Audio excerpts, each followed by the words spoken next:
That's not good. Hello, this is Ernest with Zero Time Trucks in Crystal City, Texas. So today we're working on that MP8. We got some heavy black smoke at startup, and it starts off kind of small, and then it gets real heavy, and it'll run like that for a while. And be honest with you, I think it's a tune. But I'm looking at the turbo right now. So you know the VGT, the actuator. You know how we do the sweep. You know, to see the vanes are moving. I'll show you how I do it. Okay, turn the key on. There, it did the sweep. And we'll let it go ahead and do its cycle.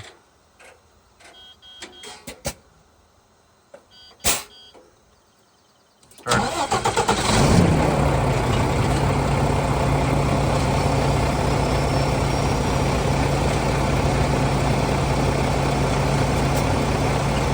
I'm gonna let it run like that for just a second, and then I'm gonna come back and I hope to catch it when it's pulled up.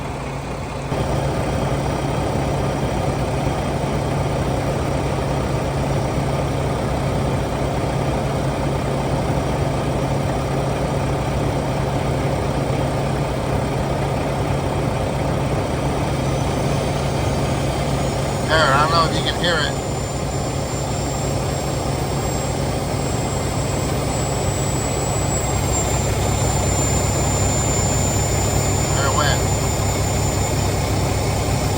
All right, I came inside to make it a little bit easier for us to see it.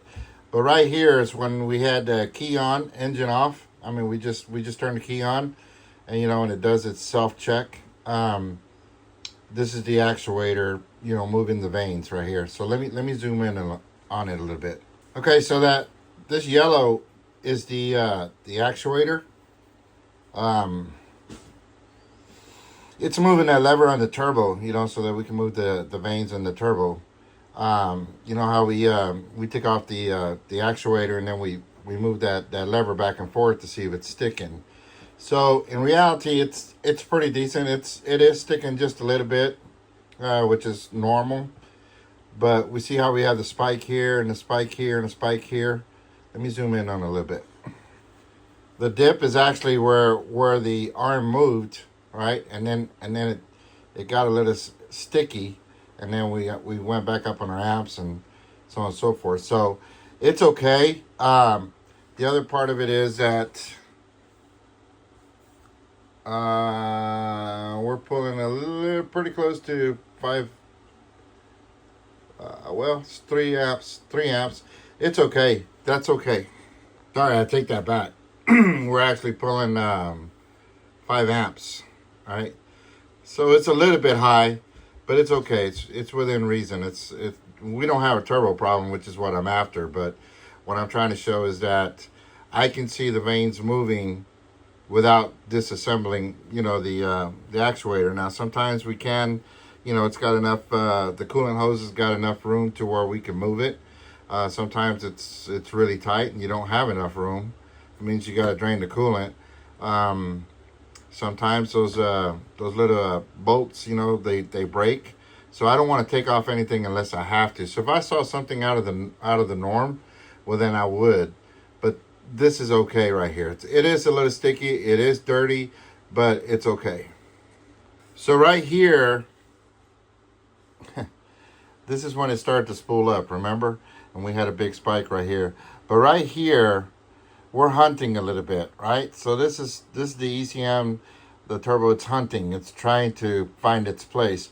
This is part of the reason why I say that it's the tune that's bad, and it has to do because, well, one, we don't have a turbo speed parameter in our PID list or VGT precision. So basically, what's happening is the ECM is commanding the actuator to, let's just say 45%. It's saying, hey, I need 45%. The problem is the actuator is not getting back to the ECM and saying, yeah, I'm at 45%. So it's kind of hunting a little bit. But that's where this is at. And then remember I told you to start to spool up. That's where this is at. I guess I should have mentioned it earlier. But the green is my turbo speed sensor, and the yellow is my my amps to the turbo VGT, you know, to the motor on BGT. So what's important is that we're pretty even. We don't have any crazy spikes going on, and wide pulse width and things like that. So this turbo is actually in pretty good shape. But that's the way I tested the turbo without having to disassemble it. I'm not connected to the truck right now. I'm inside the office, but I recorded. But I just wanted to show you that this truck, that's the only code that we really have. I mean, we got some inactive, what is that, brake codes, right? PTO, but, the engine brake. But it's an open circuit. It's an open circuit, so I'm not really worried about that. But I am worried about something else. I see this a lot. Trucks do, it doesn't do like what it's doing now, but I see a lot of Macks this way. That barometric pressure is 3.55. That's basically telling me we're 30,000 feet high. We need here where I'm at, it's 14.7, something like that. So this is an issue, but that's not what's causing my black smoke. I've seen many of trucks like this. As far as being fuel efficient, well, this truck is not going to be, because that barometric, all these sensors are comparing to this sensor, and this sensor is not working. Unfortunately, it's inside the ECM, so to fix it, the ECM needs to be replaced.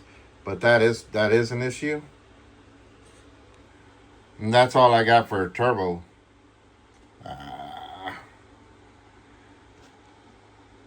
I don't have turbo speed or anything in this. Yeah, I'm using J-Pro Tech Tool. It's not much better. I'm still not seeing it, but it just takes longer to connect. Because I used a scope, it really doesn't matter to me what scan tool I use. I just need some direction. And in this case, well, because we're missing so much information, because it is a delete, there's testing that we can't do. It really doesn't matter if I use Tech Tool or J-Pro. Just J-Pro hooks up a little faster, but that's it. There's some issues that I'm concerned about, but we'll be looking at the injectors, timing. We'll see if we've got a stuck open EGR valve, something like that. But I'm leaning towards more the tune itself, because of the way it's being done, right? So they will block codes, they will do a bunch of stuff. So anyway, that's where I'm at.